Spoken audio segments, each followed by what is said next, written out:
All right. Hi. Hey, we're live. What's going on, Jay? Shitty producers, just no lead in or anything. We hit the live hit at the wrong time. But anyway, we'll figure all the technical stuff out. We're Family Matters. This is Kevin. That's Kevin Petersen. I'm Jay Staples. Kevin, how are you doing? I'm doing well, man. I'm doing really well. How are you, sir? Living the best I can. Technical issues aside, I'm not going to let technical issues bring my day down. How about that? Okay, that sounds great. I just got to think. Okay, we're good. All right. What do we got today, Jay? What are we talking about? You good? I think so. We do this every Thursday-ish, around the same time-ish, and we answer questions. So let's get right into it. This has just been, this sums up my week. I'll just tell you that. So all on the fly. All right. So we have, all right. So my dad is in his mid to late 60s, has shown signs, if not already been diagnosed with liver disease. We've tried to get him help. He says he wants to go to treatment, but then every time says, like, I can't leave my mom. I believe my mom holds the key to him going to treatment, but mom is just refusing to kind of, push him. It says, it goes on and on. It feels like my mom's the issue to my dad's solution. Does it make any sense, Kevin? It does. It makes, as a matter of fact, it makes. Unfortunately, you're hitting home here. You're hitting really, really, really close to home. And maybe you wrote this question. No. My mom was a prescription drug addict. She died in 2014, and my dad was oblivious and also complicit. So I totally get what this person's saying, and I tried about 5 years before my mom passed away to get my sister and my father on board and say, hey, mom's got a problem. She needs some help. What are we going to do here?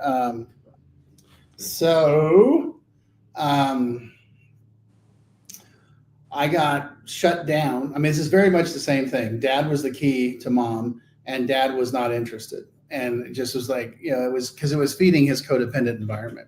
My dad passed away in 2021. So anyway, at the end of the day, the end of the story, here's what I ended up doing. I actually sat down with my mom and told her how I felt, which was kind of a very, what's the word I'm looking for? Clumsy attempt at trying to help her.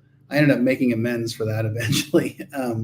But I said, look, I'm worried about you, and I'm concerned, and I don't know what to do. And I feel like and her position was, I see a therapist, I see a doctor, I have prescriptions, everything's fine. And I'm sure it's very similar to what this person's, mom and dad are, is like, oh no, everything's fine. Everything's fine. And it's like, no, it's not. However, here's my point. You can speak your truth and you can offer help. And if they say no, thank you, then they say no, thank you. And there's literally nothing else you can do. You can definitely gather up the rest of the family and try and do an intervention. And there's nothing wrong with that.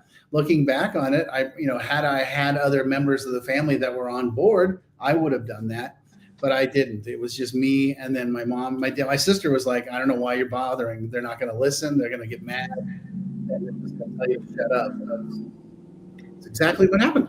So, my advice to this situation is check out the rest of the family, see if the rest of the family's on board. If they are, talk to an interventionist like Jay. And that's what he does. And he's really good at it. And there's nothing wrong with that, because here's the thing. At the end of the day, if your dad doesn't get better and he ends up passing away, at least you tried. And not, I always tell people, would you rather go to the funeral and be like, gee, I wish I would have said something? Or would you like to risk having this person get mad at you and saying, well, yeah, but I love you and I don't want you to die? So that's the end of the story. Yeah. Well, To me, this just sums up what we do here with Family Matters. Like, so many people think it's just the addicted loved one, or there's one person and you cure all. And this is the definition of Family Matters. Why we do it, because mom, yeah, there seems to be some issues with mom that need to be worked out, and we don't know the whole story or anything like that, but what I took from this question is it's a family disease, and it's even when you're talking about intervention or whatever it may be, it's getting the whole family some help and seeing life differently, communicating differently. So wow, I mean, we're talking about dad going to treatment, and the real question was about mom, and that to me is why we do Family Matters, because it's not just that one person. So that's what I took from it. But right, I mean, you're absolutely right. It's a family disease. It's a systemic issue, and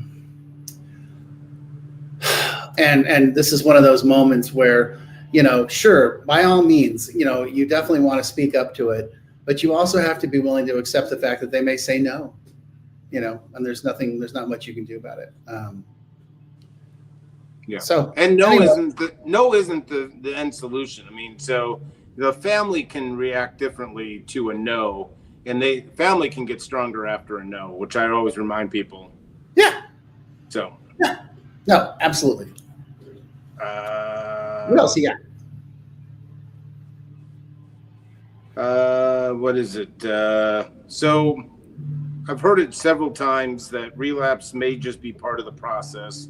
What if relapse isn't failure, but just part of the design? Was told to me by someone. Where do you guys see is relapse? I love these long emails, but I wish they would just ask questions. So is relapse part of basically they say, is relapse part of the process, or is relapse a learning tool? Where do you put relapse into the equation? That's a really interesting statement, and I totally get where it's coming from. Because statistically, relapse is part of the recovery. I hate that phrase. I freaking hate that phrase. And my response has always been, well, when I walked into AA in 1991, I never walked back out. I was in all the way. And then I had a friend of mine say, yeah, but how many times did you try to quit before that? And I'm like, oh, right. So, I mean, I guess that's the truth, right? I mean, we have to kind of define that and say, what is this? What are we talking about? And I think, okay, I mean, this is one of those things where I have to sort of accept. I have to accept it, Jay. I have to accept it. Yeah, it probably is. And statistically, it probably is. And every therapist I know will tell you, well, this guy's tried 10 times.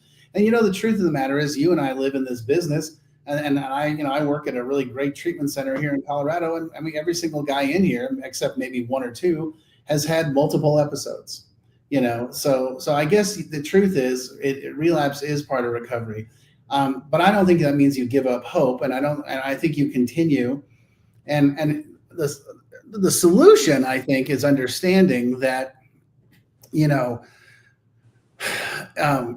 recovery is more than just going, or getting sober is more than 30-day treatment program.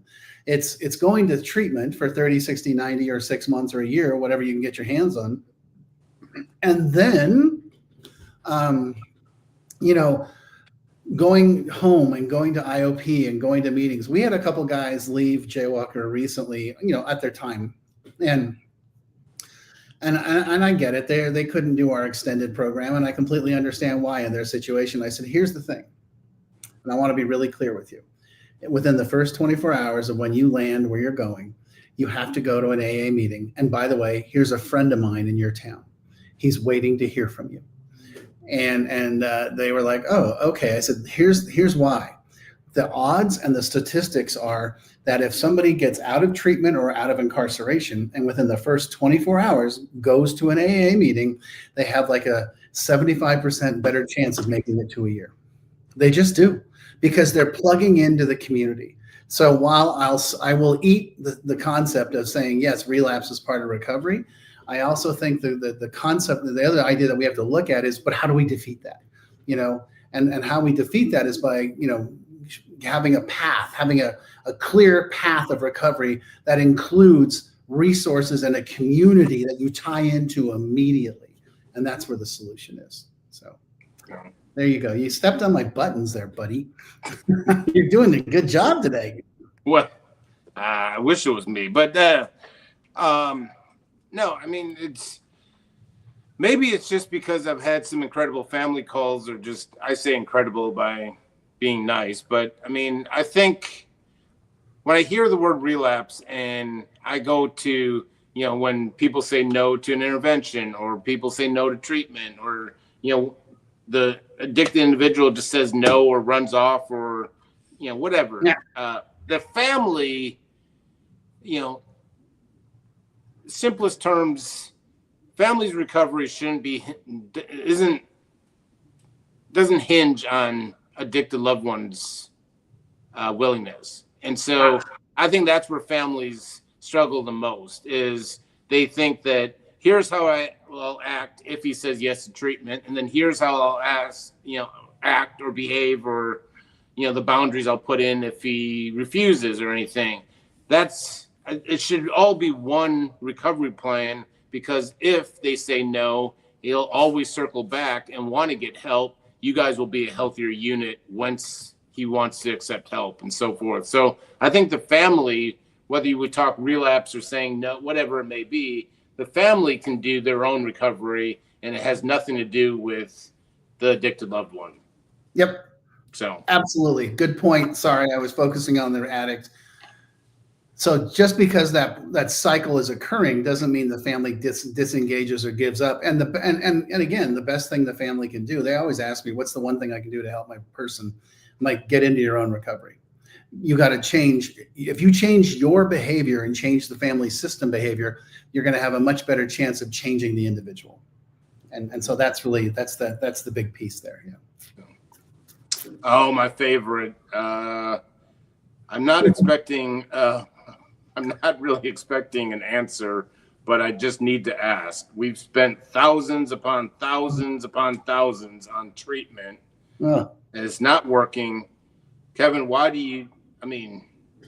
basically they want to know, like, why do you think people have to go through several treatments? I mean, it goes kind of connected with the relapse, but, you know, how do they know of any viable plan because it's just the state of the world today. That's, you know, I think I was talking to someone that only went to one treatment center and went into AA basically on the first try, and I was like, you should have gold medallions after, you know, on your yearly sobriety. Like that we should celebrate that more, because that is just, you know, we all have the same recovery, I get it, but give this guy a gold medallion, because I went through 8 treatment centers. I can't, you know, self-help, well, you know, list goes on and on.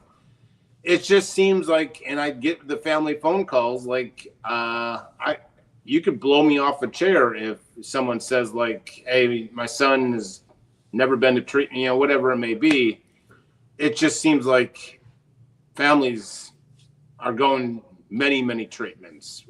So it's not really a question. It just breaks my heart, but I just don't think there's a magic potion. No, and I'm with you. It breaks my heart as well, and it's terrible. And there isn't a magic pill or a magic therapy or a magic thing.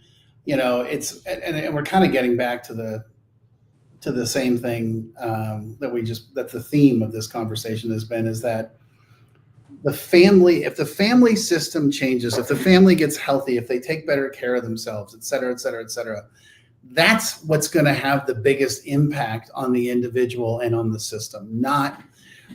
We look at it too often. We look at it the opposite way. Like, you know, how can we fix him? You know, how can we make him better? How can we make him different? And the answer is by fixing you, and by making you better, and by making you different. And that's always, they just kind of give you that stare, like, what the hell are you talking about? I'm like, right, but see, you've been trying it your way for 25 or 30 years or more, and it's not working. You know, so let's try it my way. Let's just trust me that if you guys start responding to him differently, he's going to pay attention, and he has to. And so that's really kind of where the answer is. So, take that for what it's worth.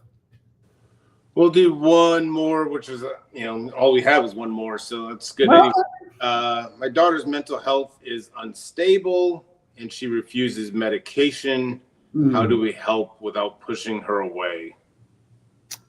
Wow, that's a great question. If she's this is, oh boy. This is what I'm gonna say is they're not gonna like it. The reality is that if she's unstable, and I mean like in and out of the ER or psych units or that sort of thing, and she's refusing to take her medication or seek treatment, then you really need to pursue a court order. I don't know what state you're in and what that looks like. Like in Florida, you can get a Marchment or a Baker, and have that handled. And there's lawyers that do it that are really good and they understand the whole thing, and that's the way to roll. Every state's different. What I would almost say too is look into potentially case management. So hire someone to basically attend to your daughter, because she's not going to listen to you and she's not going to pay attention to you. But there are people out there that will do this work, that will engage with them 2 or 3 times a week, check on their apartment, check on their house, make sure they're okay, make sure they're going to their doctor's appointments.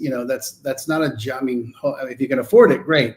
If not, then it's probably going to be more of a situation where you're going to be more directly involved. But the thing is, you have to judge at what level she's at. I spent 3 years working in an acute treatment unit down in Littleton, Colorado, called the Bridge House, and it's where these people go. It's they go off. This was the story: bipolar, borderline, schizophrenic, paranoid, go off their medication, go into the ER, and then they would come to us for like a week to a month to do stabilization, where we would get them back on track.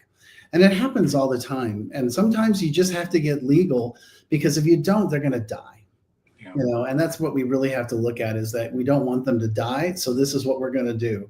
And so having them contained and medicated, which I know probably you don't like, and I know they probably don't like, scares the hell out of you, but it's better than the alternative. So, definitely not it's not one of those things where I get it, and I'm totally with them, and I'm not advocating, locking people up. But if someone is actually self-harming or is in the process, is a danger to themselves or others, you got to take the steps. Yeah. It's just such a difficult. So I've heard it. Dealt with it. The way that the world is, especially with medication and substance abuse, sometimes in cases, there's cases where people are isolating and just sitting in their apartment and kind of staying off their meds and not talking with anyone, and but then can act fairly normal when the cops come knocking and so forth. It's just it goes back to, I'll just say, addicts, alcoholics were cunning, baffling, and powerful.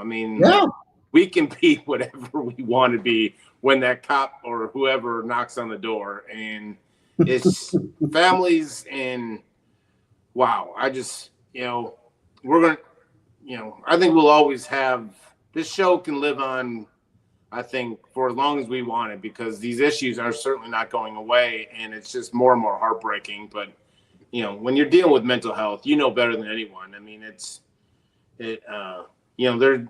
They start creating delusions, and everyone's out to get you, and God knows what else. And it's just such a, and that's the scary part, right? Because like what you said, definitely there's a difference between someone who's obviously struggling with addiction and is just not taking care of themselves, and someone who's truly got some deep mental health issues, mental illness, and they're just not capable.